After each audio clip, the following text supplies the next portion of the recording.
ที่โทรลูกสะใภ้ทอดไข่เจียวพี่น้องนะโอ้นี่การละลงเมนูพื้นฐานต้องได้ทอดไข่ส้มตำมาก่อนเริ่มเก่งเลยเด้เริ่มเก่งแล้วเป็นละแล้วก้าวมากินข้าวกันแล้วลูกนี่ตัดหญ้านะครับน้องก้าวกินข้าวกับลูกกินข้าวก่อนร้านเจ๊บุ๋มนะครับวันนี้เราไม่ได้ตำนะครับโอ้แต่ว่าไข่เจียวที่โทรลูกสะใภ้ทอดไข่เจียวพี่น้องนะอุ้ยจะกินขนาดเลยโอ้ยสมสารทอดไข่เจียวซื้อกันเลย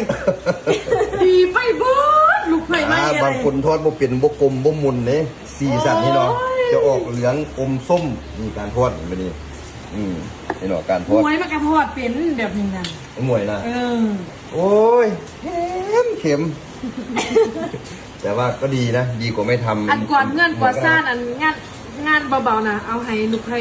ไม่เฮ็ดยกของหนักก็ไม่หวยเก่าหน้าหวยโตน้อยเขาบนรถไถไถหอนรถอันเขาหอนรถไถโอ้ยจะเป็นศาสตร์กินข้าวด้วยกันพี่น้องวันนี้